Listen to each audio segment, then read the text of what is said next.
بسم اللہ الرحمن الرحیم. ناظرین، سرزمین ٹی وی کے پروگرام آگاہی میں راحت عباس سید کا سلام ہے.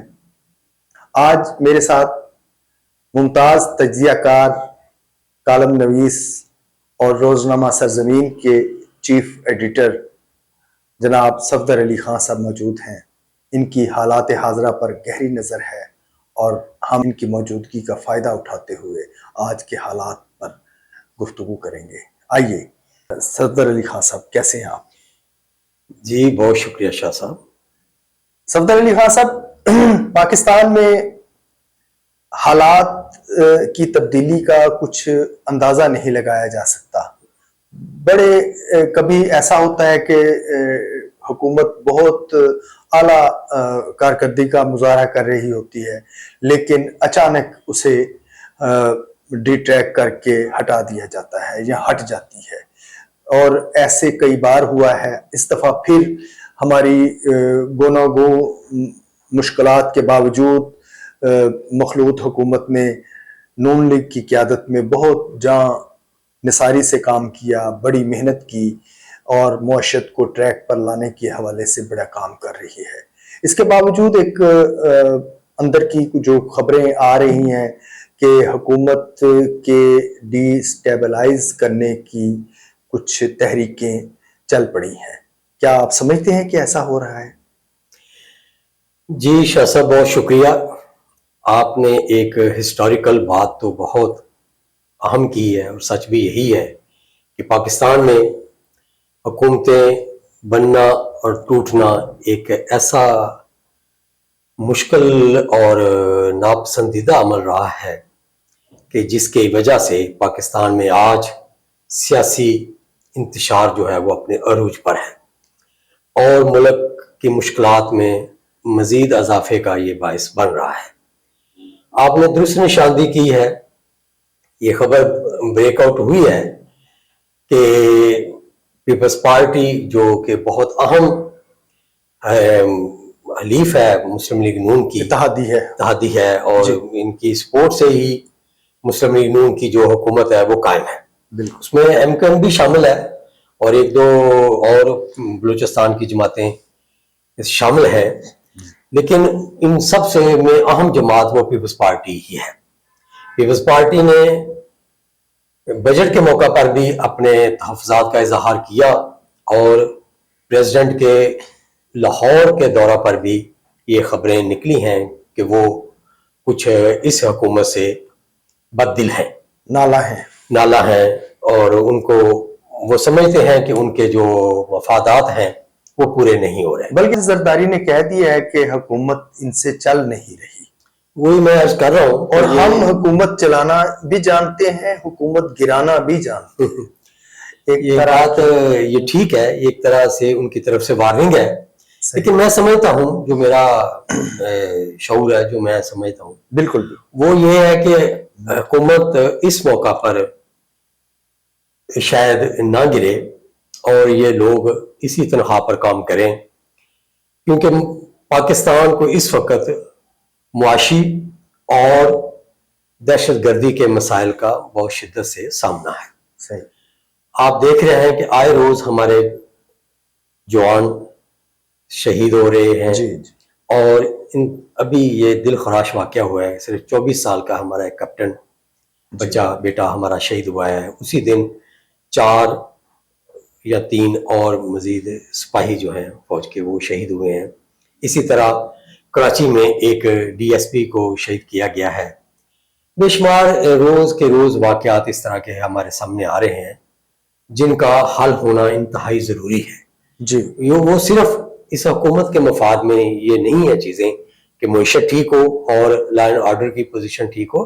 یہ ملک و ملت کے مفاد میں ہے، ملک و قوم کے مفاد میں ہے. حکومتیں تو یقیناً آنے جانے والی چیز ہے، کوئی حکومت ایسی نہیں ہوتی کہ جو سدا کے لیے آئے. ظاہر ہے اس کا ایک ٹرنیور مقرر ہے، اس کو ٹرنیور پورا کرنے کی خواہش ہوتی ہے، اور ہم سب کی بھی یہ خواہش ہے کہ جو حکومت آئے وہ کم از کم اپنا آئینی پیریڈ جو ہے وہ مکمل کرے. لیکن اس سب سے زیادہ ضروری ہے ملک کی معیشت اور اس کے ساتھ اس کے لا اینڈ آرڈر کی صورتحال جی جو اس چیز کا تقاضا ملک اور اس کی 25 کروڑ عوام کرتی ہے. لہٰذا میں سمجھتا ہوں کہ اس موقع پر جب آپ دیکھ رہے ہیں کہ پاکستان کی معاشی حالت جو ہے وہ کچھ نہ کچھ اسٹیبل ہونا شروع ہو گئی ہے, $9 ارب سے اوپر ہمارے ذخائر ہو گئے ہیں, اور اسی طرح IMF کا جس کے لیے یہ سارے پاپڑ بیلے گئے ہیں جی, اور ملک پہ مزید قرضوں کا بھی بوجھ پڑنے کے ساتھ ساتھ ٹیکس کا بوجھ لوگوں پر بہت زیادہ آیا ہے. بالکل خان صاحب, وزیر خزانہ نے بھی ملک کی معیشت کو مستحکم کرنے کے حوالے سے جو اقدامات کیے ہیں ان کے نتائج پر بھی روشنی ڈالی گئی ہے, اور بجا طور پر انہوں نے یہ انکشاف کیا ہے کہ داسو ڈیم کے لیے کچھ ارب روپے جو ہیں وہ ورلڈ بینک نے دے دیے ہیں. اسی طرح سٹاک ایکسچینج بھی استحکام پذیر ہے.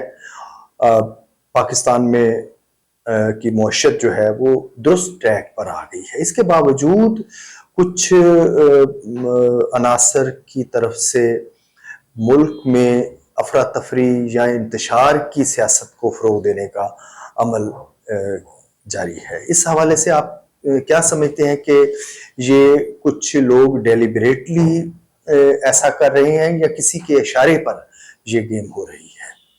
شاہ صاحب یہ کہنا تو مشکل ہے کہ کس کے اشارے پہ کر رہے ہیں یا کیوں کر رہے ہیں, لیکن حالات یہ ہیں کہ ہماری جو اپوزیشن کی جماعتیں ہیں وہ مسلسل, جس میں ایک مین جماعت تحریک انصاف ہے, وہ مسلسل ان کے جو ایجیٹیشن ہے وہ میں سمجھتا ہوں کہ استحکام کے منافی ہے. صحیح, کیونکہ ایشو ٹو ایشو احتجاج کرنا بنیادی حق ہے کسی بھی سیاسی جماعت کا, لیکن بات چیت کے دروازے بند کرنے اور ڈائلاگ کو روکنا اور میں نہ مانوں کی پالیسی ہمیشہ ملک اور قوم کے خلاف جاتی ہے, اور اس کے ساتھ ساتھ اس پارٹی کے بھی وہ آخرکار خلاف چلی جاتی ہے, کیونکہ لوگ باشعور ہوتے ہیں, لوگ دیکھتے ہیں کہ ایک ہٹ درمی کیا ہوتی ہے اور ایک سیاسی عمل میں کیا فرق ہے. سیاسی عمل کے ساتھ ہمیشہ قوم کھڑی ہوتی ہے اور سیاسی عمل کے ساتھ اپوزیشن یا حکومت کو علیحدہ نہیں کیا جا سکتا. سیاسی عمل کا دونوں حصہ ہوتے ہیں, اور ایک سمجھے کہ گاڑی کے دو پہیے ہیں جس پر حکومتیں یا ملک نے چلنا ہوتا ہے. تو اس لیے جو یہ سیاسی اختلاف ہے اس کو تو ہونا چاہیے, لیکن ہٹ درمی اور میں نہ مانوں کی پالیسی جو ہے وہ یقیناً عدم استحکام کا باعث بنتی ہے. جی صفدر علی خان صاحب, یہ جو اب ڈی ٹریک ہو چکی ہے پوری سیاسی عدم استحکام کی صورت پیدا ہو گئی ہے, اس میں ڈائلاگ انتہائی ناگزیر ہیں, تو آپ سمجھتے ہیں کہ کوئی انہیں میز پر لائے گا یا یہ خود سمجھیں گے کہ پاکستان کے قومی مفاد میں سب سے مقدم چیز ڈائلاگ ہیں, سیاسی استحکام ہے, اس کے بغیر معیشت ٹھیک نہیں ہو سکتی, تو یہ راہ راست پر آئیں گے یا نہیں؟ یہ میں سمجھتا ہوں کہ یہ آنا چاہیے, اور ایک دو مثبت خبریں تو نکلی ہیں.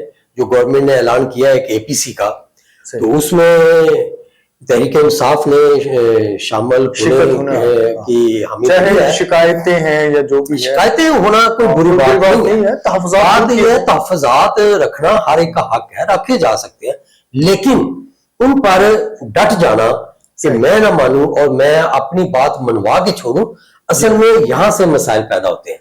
اگر APC ہوتی ہے تو اس سے یقیناً, اور اس میں تمام جماعتیں بیٹھتی ہیں, تو یقیناً سیاسی مفاہمت یا سیاسی ڈائلاگ یا سیاسی گفتگو جو ہے اس کے راستے بالکل کھلیں گے, دروازے کھلیں گے, اور لوگ ایک دوسرے کے قریب آنے کی صورت پیدا ہو سکتی ہے.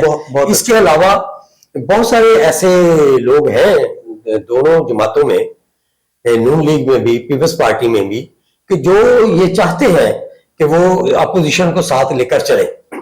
اور میں سمجھتا ہوں کہ PTI میں بھی ایسے لوگ ہیں جن کو اگر موقع ملے تو وہ بات چیت کی طرف آ جائیں گے. جی بہت شکریہ خان صاحب, آپ نے آج بہت مفصل اور بڑی مفید گفتگو کی ہے کہ پاکستان میں